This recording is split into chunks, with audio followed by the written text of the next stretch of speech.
Et le tout le monde, c'est Ophélie. Donc aujourd'hui, on se retrouve pour un rendez-vous qui date un peu, c'est le rendez-vous pâle. Je vous avais dit quand j'avais fait ma vidéo un peu pour la nouvelle année que j'allais essayer de continuer les rendez-vous pâles un peu plus régulièrement. Sauf ce qui s'est passé, c'est que du coup, il y a une grosse partie des débuts de mois, donc janvier, février, mars, où je n'ai vraiment pas lu du tout de livre de ma part, même ça a continué jusqu'en juin-juillet. Et c'est que pendant les vacances que j'ai pu un peu sortir les livres de ma palle et les lire. Et même là, j'ai pas eu trop le temps de tourner. Donc je me pose aujourd'hui pour vous montrer les 6 livres qui sont sortis un peu de ma palle récemment. Parce qu'il y a d'autres livres qui sont sortis moins récemment, mais je ne voyais pas l'utilité de vous les présenter vu que c'est un peu enfoui dans ma mémoire. Donc je vous ai juste sélectionné les plus importants, entre guillemets, ceux qui m'ont plus marqué. Donc tout d'abord, on commence par Le Seigneur des Yngling. C'est écrit par Terry Brespi et c'est publié chez les éditions Harlequin.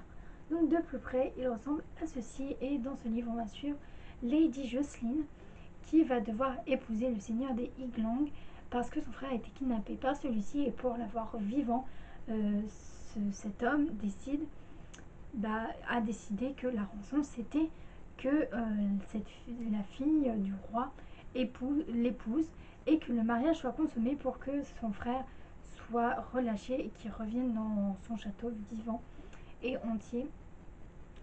Donc du coup, cette lady a un peu peur parce qu'en fait il y a une réputation autour de ce seigneur, c'est qu'il aurait tué sa propre femme par colère, et du coup elle est vraiment hyper angoissée parce que elle se dit qu'elle ne ressortira jamais vivante, qu'elle ne peut pas épouser cet homme, c'est impossible. Mais elle est bien forcée et elle sait qu'elle n'a pas le choix. Et du coup, on va la suivre un peu dans ces péripéties. C'était vraiment bien. C'est une romance qui se lit très très facilement. Et franchement, il est tout petit. Et c'est vraiment écrit très fluidement. C'est une écriture très fluide. Et franchement, on s'ennuie vraiment pas. Là, en fait, c'est une romance assez cliché où c'est la fille qui va aider l'homme qui a des blessures du passé à s'en sortir.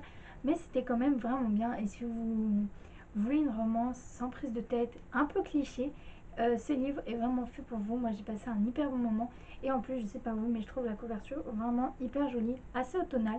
Donc voilà, si vous voulez une romance sans prise de tête qui se passe assez dans dans le tourbillon royal, avec les secrets, avec les responsabilités, et ce livre est franchement fait pour vous parce qu'il est vraiment hyper bien. Ensuite, on continue par Qui doit mourir de Tiana Urban. C'est publié chez les éditions Françoisier. Dans ce livre, on va suivre 6 adolescents enfermés dans une pièce avec une bombe et une seringue remplie de poison, et ils ont 1 heure pour décider qui doit mourir, sinon la bombe explosera et ils seront tous morts.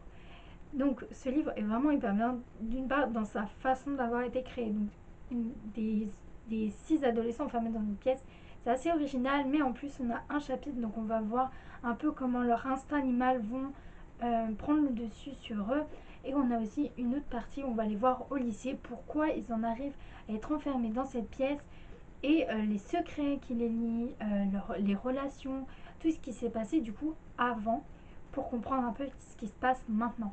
C'était vraiment hyper bien écrit et tellement bien. On n'est pas dans un thriller très sanglant où on a des détails hyper glauques. On n'est pas dans un thriller non plus psychologique qui va nous retourner le cerveau et qu'à la fin on va se demander comment ça se fait qu'on en arrive ici, pourquoi on ne l'a pas vu.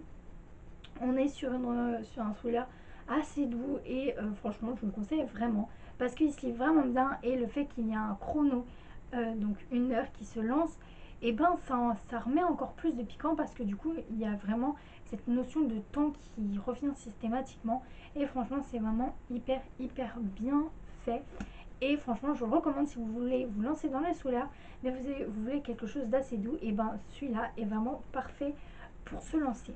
Ensuite, on continue. Donc, le deuxième livre, c'est L'envol de Kirim Macaulay, publié chez les éditions Pocket Jeunesse. Dans ce livre, on va suivre Leg, une jeune fille qui subit des violences domestiques, ainsi que ses sœurs et sa mère. Et sauf que Leg, ce qui va se passer, c'est qu'elle a 1 an pour sauver ses 2 sœurs de cet enfer, parce que dans 1 an, elle part à l'université, et est-ce qu'elle veut, c'est aller à l'université de New York pour apprendre le journalisme.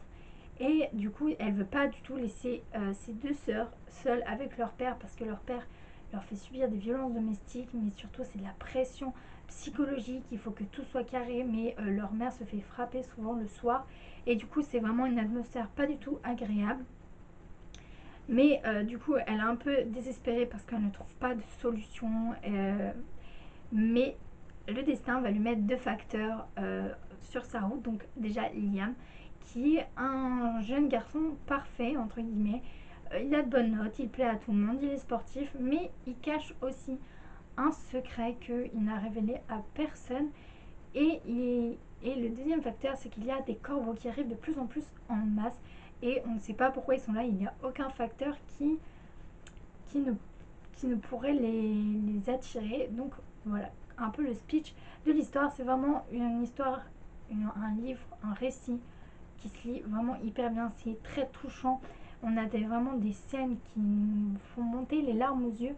Et en plus, l'auteur, donc Ellie McCollen, elle aussi a subi des violences domestiques, et elle a écrit ce livre pour montrer à ceux qui n'en subissent pas qu'est-ce qu'on peut un peu ressentir, comment on peut se sentir psychologiquement, et gérer tout ça. Et elle voulait aussi laisser un espoir à ceux qui ont subi ou qui subissent des violences domestiques. C'est qu'il y a toujours une aide, il y a toujours quelque chose qu'on peut faire, et qu'il ne faut surtout pas se dire que c'est la fin, qu'il faut se tuer, etc., etc. Franchement, déjà, juste le message qu'elle laisse passer, c'est tellement beau. Mais en plus, l'histoire est tellement bien écrite, et franchement, c'est pas du tout, c'est triste, mais c'est pas du tout quelque chose qui va à la fin vous mettre dans un bad mood. Non, franchement, c'est hyper bien, et franchement, trop contente d'avoir découvert ce livre. Franchement, je le conseille vraiment parce qu'il est très, très, très, très touchant. Ensuite, on continue avec Réflexion de Elisabeth Lim, publié chez les éditions Hachette. Dans ce livre, en fait, c'est une réécriture du conte de Mulan, donc du conte du Disney Mulan. Donc, on arrive, quand on ouvre les premières pages de ce livre, on arrive à la guerre contre les Huns, où Mulan va tirer la dernière bombe, entre guillemets, sur un amas de glace qui vont s'effondrer sur les Huns. Sauf que là, ce qui va changer, c'est que le capitaine des Huns va survivre, mais aussi va donner un coup d'épée, va vouloir donner un coup d'épée à Mulan, qui ne s'est pas rétracté après après avoir lâché cette bombe. Et en fait, c'est le capitaine Ling Sang qui va se prendre ce coup de sabre, et lui il va être entre la vie et la mort.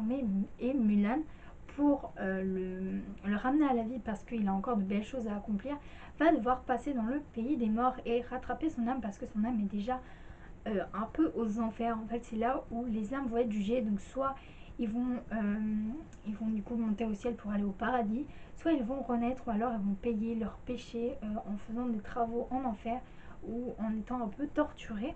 Et du coup, Mulan va devoir un peu chercher dans ce monde l'âme du capitaine Ling Sang. Et sauf qu'il y a beaucoup d'épreuves physiques et psychologiques qui vont se mettre en travers de leur chemin. Et c'était vraiment très bien écrit, et hyper bien. Franchement, je vous recommande vivement si vous avez aimé le Disney Mulan. Mais surtout, je vous recommande de lire, même faut avoir lu ou avoir vu le Disney Mulan, parce que du coup, si vous n'avez pas lu, si vous n'avez pas vu, ou si vous ne connaissez pas à peu près le speech de l'histoire originale, et vous ne comprenez pas trop cette histoire, parce que on est vraiment un peu au milieu de l'histoire.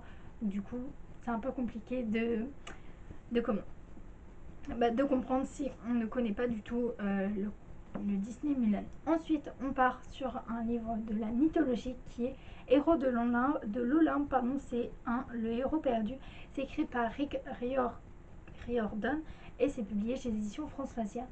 Donc ce livre, donc Rick Riordan déjà a écrit Percy Jackson, et là on se retrouve à peu près dans le même univers. On va suivre Jason, ou moi je dis Jason, mais qui va se retrouver dans un bus au milieu de jeunes, et il comprend rien du tout ce qu'il fait là.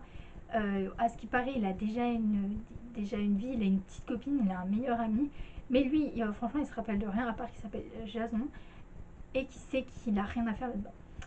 Sauf que ce qui va un peu le perturber, qui va un peu bouleverser tout ça, c'est qu'il va avoir un esprit de l'air, donc qui va les attaquer, lui et son meilleur ami, et du coup sa petite copine, et du coup ils vont se retrouver embarqués dans le clan des sangs mêlés, mais eux ils savent pas du tout, ils savaient pas à la base que c'était des fils de dieux et de déesses, et sauf que Jason va être embarqué dans une histoire un peu particulière, et c'était vraiment hyper bien écrit. C'est franchement, il est gros, mais il se lit vraiment très très facilement. On est vraiment embarqué par des personnages hyper intéressants, hyper intrigants. En plus, on suit plusieurs points de vue des personnages, donc Jason, son meilleur ami, et sa petite copine.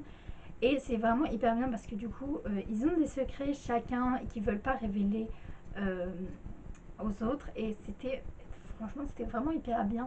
Et la fin, vraiment, il a tombé par terre parce que du coup, on est sur une fin où il faut vraiment avoir le tome 2 parce qu'elle est juste dingue. Et franchement, la révélation à la fin, voilà, elle est dinguissime.